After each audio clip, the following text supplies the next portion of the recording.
actress, comedian Shondalia White. We're going to be in the kitchen today, and I'm joined by my good friend, Chef Vianai Austin, and this is your I Can't Eat Shit Quick Tip. It's a quick tip. Today we'll be talking about plating, and I am not great at plating. Are you great at plating? On a good day. It's something that I'm horrible at, and I want to bring my good friend, Chef Vianai, over because she's a chef, and she plates every single day. So I'm like, girl, I'm going to need a little bit of help with this. So come over, help me out, and teach me how to plate. But before we get into showing you any kind of footage or anything like that, I'm going to ask a few questions about plating. So we'll know for the new year, hey, this is how you plate. We're going to have some good plating this year. Okay. So the first thing is, what are some of the basic rules to keep in mind when you're plating? So just basic things to remember is just understanding portion sizing, garnishing, balancing out your sides, and kind of just like the space that you have on your plate and using it properly. Okay, awesome. And when you say portion sizing, do you mean like how much somebody eat? Or, you know what I mean? Because some people eat a lot. Yes, they do. Is it how they eat? Or do you mean in terms of like the portion on the plate so it's not overpowering the plate? It's more of a presentation type of thing. Gotcha. So it's up to you. Yes, if you want more, you can always go back for a second. But initially, if you are presenting a plate to somebody, you want to make sure everything on the plate is evened out. That's good. I don't think I do that all the time. A lot of people don't. Just like, I'm hungry. It's totally fine. It's good, but it don't look good. Yeah. Are there any specific appliances we should always have in order to plate well? We already know I need a chef's knife. That's what I need. Yes, you do. I do. It's bad. A nice silky one, okay? Recommended. Japanese knives are amazing to be. They're a little bit more expensive, but the blade is smooth like butter. Where would you get something like that from? Internet. Really? Okay, good. I'll send you a link for sure. Okay, good. Because once I figure out my good knife, y'all, I'm going to hit you up. I'm going to let you know. We ain't going to keep it to you. I'm going to let you know. Yeah, for sure. And what other things? Are there like white plates, black plates, small plates, large plates? Plates isn't really a big thing. I think it depends on, it's really just preference. A lot of things are going to be preference, but I would say basically spoons is a big thing to have. It just helps you with control over everything that you're actually putting on your plate. Tongs, your knife you said, a good cutting board is good. What else? If you want to get like super exotic, then you can have like a torch and like other fun things. I do have a torch. Yeah, because you can always just crisp things up at the top. But yeah, I would say spoons are your best friend though. I will reiterate that multiple times. Spoons are your best friend in the kitchen. They just help you out a lot with not having to mixed flavors too much. You can use different ones and use them for tasting. It's super, super easy and helpful. Okay, that's great.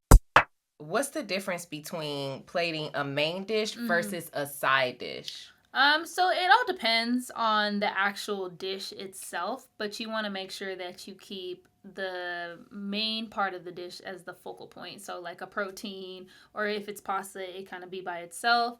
And then the sides you want to think of just as complements, like they just add to the plate. So they're probably going to be a little bit smaller, but it just depends on your plate and what you're actually making.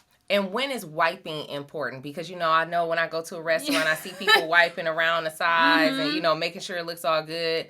Us day-to-day people, should we wipe? Or is that important? Or if you're an everyday cook, wiping's not that important, to be honest. It really just depends on you and how OCD you are about having very super white and clean plates. But it's not necessary. It's really more of a restaurant thing, a prep thing, an actual catering thing, to just, be proud of your dish and have it look super nice and clean. What are some of the most difficult things to plate? Man, lately it's been soups because it's a liquid. Is it just because it gets everywhere? Yes, and if it's a more runnier soup, like a brothy soup, you want to make sure you have the right plating, a very shallow plate or a bowl to make sure it's fine. And then it's really about what else you're adding to your soup. So what else would be, for example, because soup is like, I wouldn't think about that as being difficult to plate. So what about it? So it's a liquid soup. I make a lot of liquid soup. Yeah. I mean, it's Soup is liquid. Soup is liquid. You know what I'm talking about. It's my favorite cup of liquid, besides water. But brothy is what I mean. Like the broth.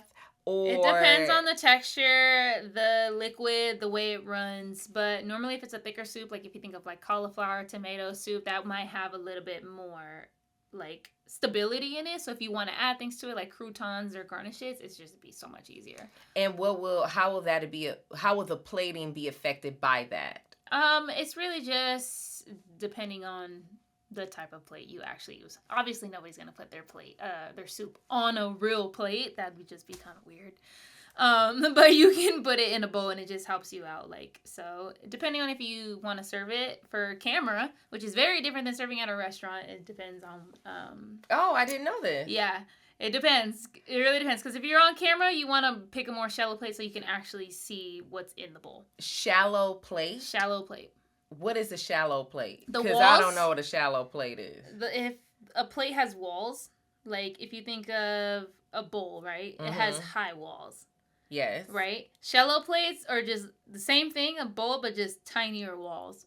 So it's flat like a plate, but has walls enough to hold. Oh, it kind of comes up a little bit. So it kind of comes. I'm like trying to use my hands as a display. Oh. So it goes up like this. So almost but like it's shallow. It's like this. They're like this high. They're about that high. But you think of a bowl as like this high. Oh. A shallow plate's about this high. So the walls, it still has walls, but it's flat like a plate. Okay, so see, this is the stuff sometimes. We don't know. Yeah. We don't know this. Mm-hmm. So this is a shallow plate. Yes. Can be better than a bowl. For camera. So you can see it. It's for the audience to see it. Because if you think of a bowl, how high it is, and you turn it, people might not be able to see it. But if you keep it more shallow, or even if it's still a bowl, but just a shallow bowl, it can still work the same way. Wow. So picking plates can be very tricky for camera. I never knew. I just thought about whenever I've seen people use those shallow plates. Mm-hmm. I just call it a plate. Yeah. I didn't know it was a shallow plate. I'm just like the plate with the lid. Like, yep. Basically, you know what I mean? Yeah. It's because it almost is like a bowl. Yeah. But that's why they use it for soups or something. But it's just so you can see it. Mm-hmm. So okay, so that's how you do it for camera. Mm-hmm. For restaurant, they can use either or. A regular bowl is fine. It's meant to be beautiful, like homey, and just here you go. Here's a bowl of this, a broth and noodles. It's like it works out. So what would you do for something that is for home? For home. Bowl. Just a regular bowl. Okay. I bowl everything at home. Okay. I am a sucker for bowls. I don't even use the plates, and I have so many of them. I use the same bowl for every meal I have. I'm not ashamed of it at all. She has one bowl at I have home. one bowl. You're like a bachelor. The one bowl, the one spoon, the one. Maybe the one they'll pair have two. Of tongs, right. The one knife. It's one. They might have two. I'm a minimalist at home secretly. Like a fake one. What are the 3 main styles of plating? Okay, so the 3 main styles is how I like to put it for easy enough for people to understand is there's a classic style, which is what you think of like French cooking, very simple, minimalist, low on garnishes, just keep it clean. How we'll see in a second. Yes. We'll see in a second. Yes. We'll see in a second how we play like pasta served very minimal and very clean, and that's more of like classic. And then there's contemporary, which has to do with being very artistic and splatting sauces across a plate, making it look like an art piece, like somebody made it out of acrylic paint. Yeah, like, where you go into like those fancy restaurants. And like then Michelin star level dining. They splat. Table experiences, and you're like, wow, this is so pretty, but there's only one piece of meat on my plate. Yeah, you're starving after. Like but we like it. We like it, but it's not enough. It's just not enough. We're going to have to go back to another restaurant and eat again. Exactly. I got to go to McDonald's after. Right. If I could still do McDonald's. I can't. Those days are over, y'all. I can't eat shit. I can't eat shit either. Which leads us to our last one, which is more of like a rustic style, I like to call it, because it just reminds me of like home meals, very comforting.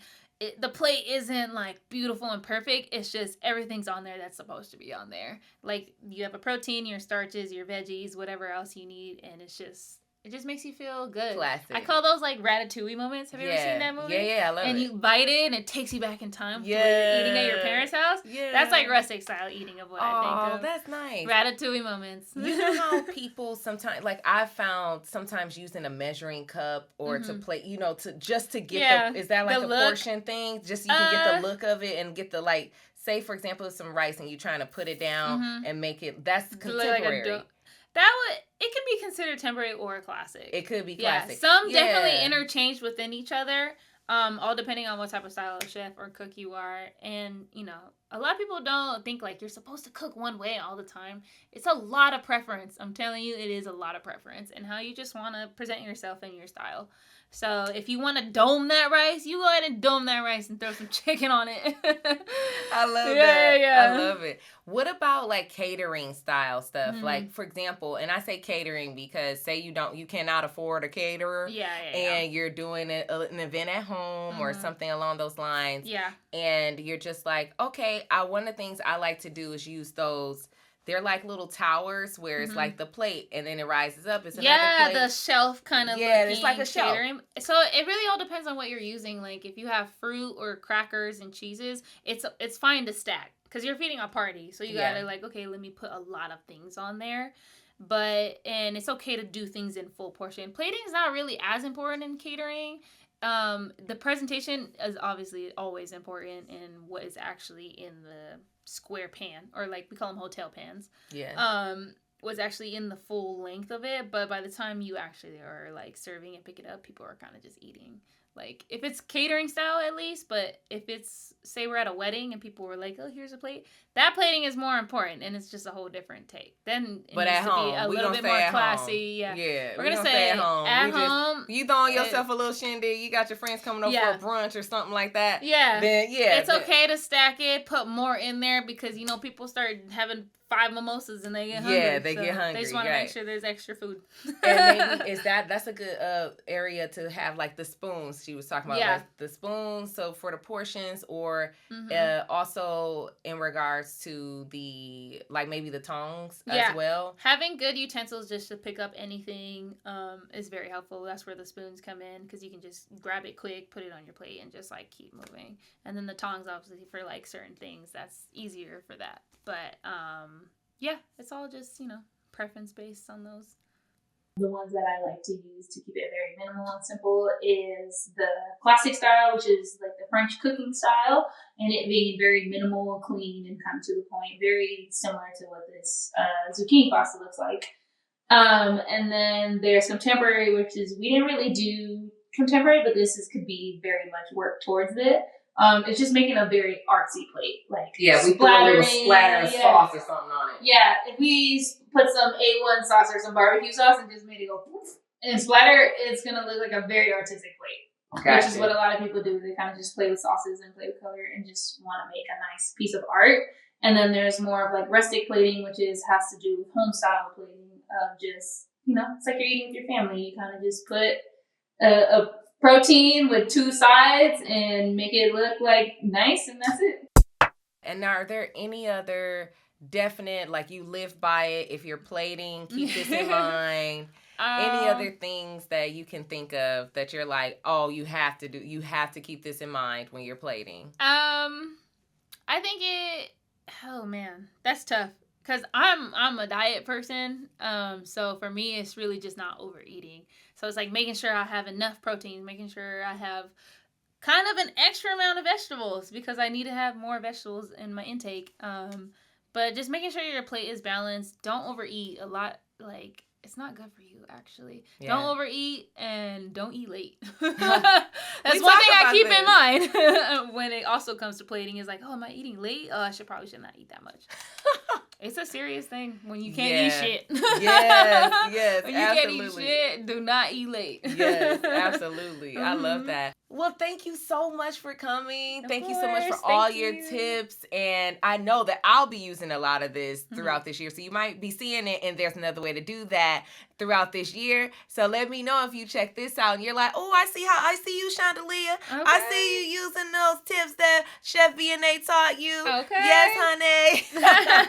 So thank you. I really appreciate you coming through. And that has been your quick tip. Question number 1.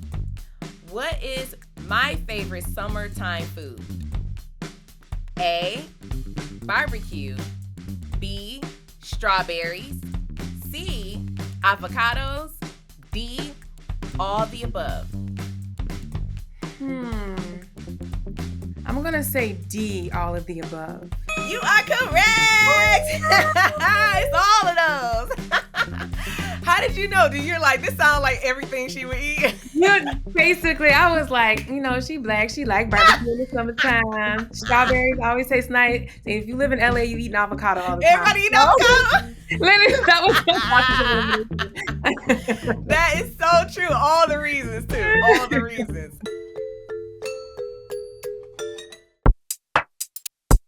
Check out full episodes of I Can't Eat Shit podcast wherever you stream your podcast. You can also check me out on YouTube at Shondalia White, I Can't Eat Shit podcast. I have an RSS feed if you just want to listen, or a watch list if you want to watch me. If you watch me, there's bonus material. There's another way to do that. My full cooking segment where I teach you how to modify recipes based on my restrictions. They're oh so good, so make sure you check them out. I also have a new segment called Shondalia's Inside Scoop, which is a game show segment where we figure out how much you know about your girl and how much my guests know about their girl. You can check that out as well. You can also check me out on Instagram at I Can't Eat Shit Podcast or at Shondalia White. Thank you so much. I'll see you next time. I Can't Eat Shit. It's a quick tip. I Can't Eat Shit podcast is not a replacement for a medical professional. If you need help, seek out a trained medical professional, nutritionist, or therapist to help you with your specific needs.